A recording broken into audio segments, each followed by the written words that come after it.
रहे, उनके घर वालों ने एक एफआईआर रजिस्टर करवाई थी।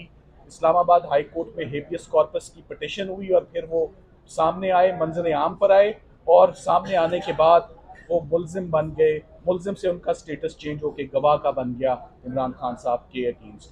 आज जो सबसे ज़्यादा अहम बात हमने बेंच के नॉलेज में लाए वो ये मामला था कि साइफर का मामला, एक तो इमरान खान साहब ने कभी उसके कंटेंट्स पब्लिक के साथ शेयर नहीं किए और ये मामला नेशनल सिक्योरिटी कमेटी की मीटिंग में ये मामला रखा गया।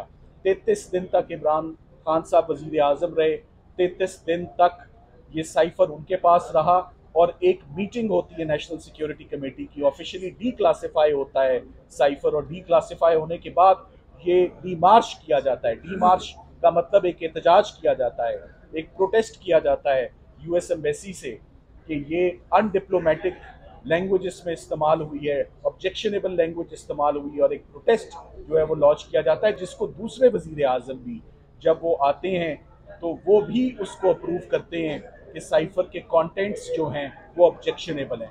तो एक ऐसा मामला जो ऑफिशियली डी क्लासीफाई होता है कैबिनेट के आगे, एक ऐसा मामला जो नेशनल सिक्योरिटी कमेटी के आगे रखा जाता है, एक ऐसा मामला जो जिस पे डी मार्च किया जाता है, वो फिर किस तरह एक एफआईआर का हिस्सा बन सकता है।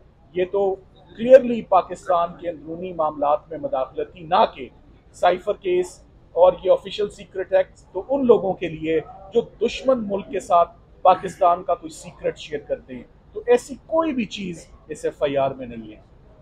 ये आपके इल्म में ऑलरेडी ये जो जेल ट्रायल हो रहा था, जो बड़ी तेज़ी से ट्रायल हो रहा था, वो कल रुक चुका है।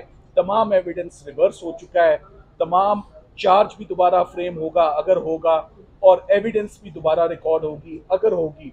फॉर द टाइम बीइंग आज सुप्रीम कोर्ट ने उनकी जमानत की एप्लीकेशन पर नोटिस जारी किया है फेडरल इन्वेस्टिगेटिंग एजेंसी को, स्टेट को, और ये बहुत जल्द अब ये post arrest bell Imran Khan साहब की ये टेकअप होगी। शाह महमूद कुरैशी साहब की भी बेल बहुत जल्द इसी हफ्ते, वो भी हम उम्मीद करते हैं कि वो साथ क्लब होके इन दोनों पटिशन्स का फैसला, फॉर्मर प्राइम मिनिस्टर का और फॉर्मर फॉरेन मिनिस्टर की पोस्ट अरेस्ट बेल एप्लीकेशन का फैसला बहुत जल्द इंशाल्लाह सुप्रीम कोर्ट से मुतवक्की है। सदर साहब ये बताइएगा कि क्या बुनियादी इल्ज़ाम वो क्या है कि इसमें साइफर की कापी गुम होना है या उसका मतन जो है वो लीक होना है? देखिए, बुनियादी इल्ज़ाम तो 3-4 उन्होंने इल्ज़ाम लगाए। एक इल्ज़ाम तो ये है कि जो प्राइम मिनिस्टर ऑफिस की कॉपी है वो वापस नहीं आई। तो एक कॉपी वापस ना आने के ऊपर अगर एक वज़ीर आज़म को अंदर जेल में रखा हुआ है तकरीबन 80-90 दिन से, तो ये बड़ा अनफॉर्चुनेट है। और दूसरी बात कि ये कंटेंट्स इसके पब्लिक के साथ शेयर किए गए जो कि हरगिज़ नहीं शेयर किए गए। आपको नहीं मालूम होगा कि क्या शेयर किए गए। तो एट बेस्ट वो बताया जाता है जी कि किसी पब्लिक गैदरिंग पर उन्होंने एक कागज़ लहराया जो कि एस्यूम किया जाता है, प्रिज्यूम किया जाता है कि वो साइफर था। सो कोई चीज़ पब्लिक के साथ शेयर नहीं होती, जो होता है बाय द बुक होता है और जो होता है वो नेशनल सिक्योरिटी कमेटी के आगे रखा जाता है।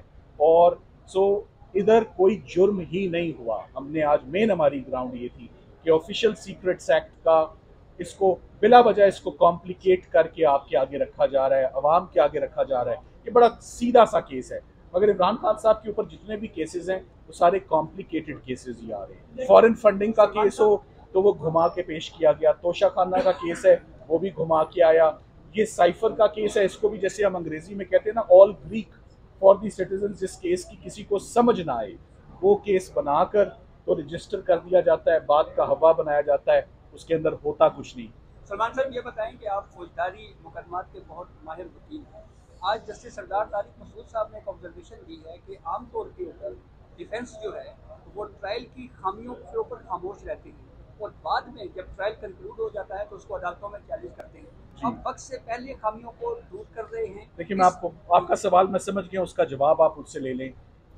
जो कल सारे का सारा एविडेंस रिवर्स हो गया और दोबारा नया ट्रायल ऑर्डर हुआ, हम समझते हैं कि मैं ये समझता हूँ कि इससे डिफेंस को नुकसान नहीं हुआ, इससे सरकार को नुकसान हुआ है, इससे मुद्दई को नुकसान हुआ है। ये साबित हुआ कि ये केस ठीक नहीं चल रहा था। आखिरकार एक डिविजनल बेंच का इंट्रा कोर्ट अपील का फैसला है कि तमाम एविडेंस दोबारा रिकॉर्ड होगा और रिवर्स होगा। इससे सबसे इम्पॉर्टेंट बात तो ये है कि ये ट्रायल एक्स्ट्रा ऑर्डिनरी स्पीड पर, एक्स्ट्रा ऑर्डिनरी पेस पर चल रहा था। आप भी बाहर थे। आज कोर्ट के अंदर जो प्रोसीडिंग्स हुई, आप केल में, आप मुझसे सवाल पूछ रहे हैं, आपको नहीं मालूम कि ऑफिशियल सीक्रेट्स एक्ट के ट्रायल के अंदर क्या हो रहा है। सुबह अंदर जाते हैं, शाम को बाहर आते हैं, तो आप सवाल जवाब पूछते हैं तो हम बताते हैं। क्रिमिनल ट्रायल ओपन होना चाहिए, एविडेंस ओपन रिकॉर्ड होनी चाहिए, कोई हैंडीकैप नहीं होना चाहिए। सो ये फेयर ट्रायल के तकाजे पूरे नहीं कर रहा था ये ट्रायल जेल के अंदर, और उसको हमने दुरुस्त तौर पे उसको चैलेंज किया, और दुरुस्त तौर पे ये तमाम प्रोसीडिंग्स, तमाम एविडेंस अब तक कलअदम करार हुई है, अनलॉफुल, वॉइड एंड नल, और साथ ही साथ में पूरे का पूरा ट्रायल, जिसे हम कानूनी लैंग्वेज में विशिएट कहते हैं, ये सारा ट्रायल विशिएट हो गया है। अब असर 9 ये दोबारा इसका आगाज होगा। सो ओवरऑल तो आपको मालूम है पॉलिटिकल विक्टिमाइजेशन के केसेस हैं, एक के बाद एक वो चल रहे हैं। इसका मकसद कुछ और है। इसका मकसद इमरान खान साहब को अंदर उनकी गिरफ्तारी को जो है तूल देना है, ताकि वो जल्द बार वापस ना आ सकें। हम उम्मीद करते हैं, जैसे आज ये पहला केस है पोस्ट अरेस्ट बेल का इमरान खान साहब का, पहला। इससे पहले 30-40 जितने भी केसेस थे वो कबल गिरफ्तारी, उनकी इंटाइटलमेंट हुई प्री अरेस्ट बेल की। ये पहला मुकदमा है पोस्ट अरेस्ट बेल का।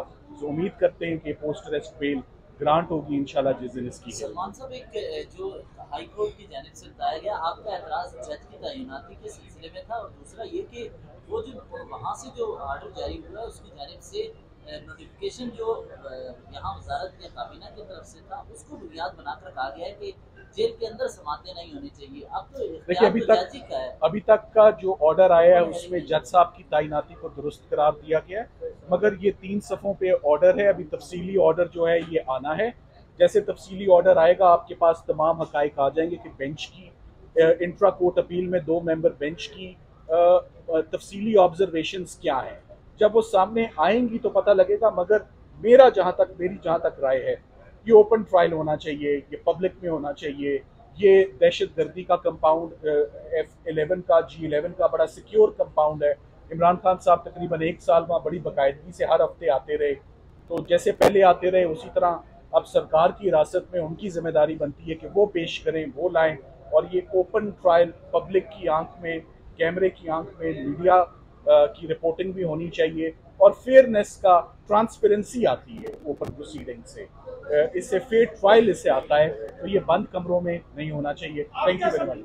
आप कह सकते हैं कि अब ओपन ट्रायल में सिक्योरिटी रिस्क नहीं होगा खान साहब को लाना? देखिए, सिक्योरिटी रिस्क पहले भी था, मगर जो ज्यादती अंदर हो रही है, वजीराबाद का वाकया आपके इल्म में है, वजीराबाद के वाकये में ऑलरेडी उनके ऊपर एक अटेम्प्ट हो चुकी है, मगर पुलिस की जिम्मेदारी है जैसे वो तमाम कैदियों को रोजाना के हिसाब से जेल से कोर्ट में पेश करते हैं, उसी तरह इमरान खान साहब को भी कोई स्पेशल ट्रीट ना किया जाए, like common citizen, like common person facing criminal case, उनको भी वैसे ही प्रोड्यूस किया जाए और ला के वो वैसे ही केस हो। पहले तो कभी किसी ने बात नहीं मानी थी 14 महीने, जब कहा जा रहा था कि उनकी जान को खतरा है, कोर्ट ना आने दें। सो अब उनको जेल में रख के, तो ये ट्रायल जैसे हुआ, अगर ये ट्रायल दुरुस्त हो रहा होता, सही हो रहा होता, तो कल ये कलअदम करार ना होता। Thank you very much. अंदर बेंच में केस कॉल हो गया ना, कंपनसेशन होगी, जेल ट्रायल गैर कानूनी हो गया, गैर कानूनी जो लैब्स हुए इतने ज्यादा, उनकी कंपनसेशन इमरान खान को मिलेगी? इतना अर्सा अंदर रहने का उसका कौन जिम्मेदार है? देखिए, कॉम्पनसेशन पाकिस्तान में कभी किसी को नहीं मिली है। क्रिमिनल जस्टिस सिस्टम ने रॉन्गफुल कन्विक्शंस का, मिसकैरेजेस ऑफ जस्टिस का कभी इजाला नहीं किया। ये होना चाहिए। तो ये बैक टू स्क्वायर 1 हो गया विद नो कॉम्पनसेशन।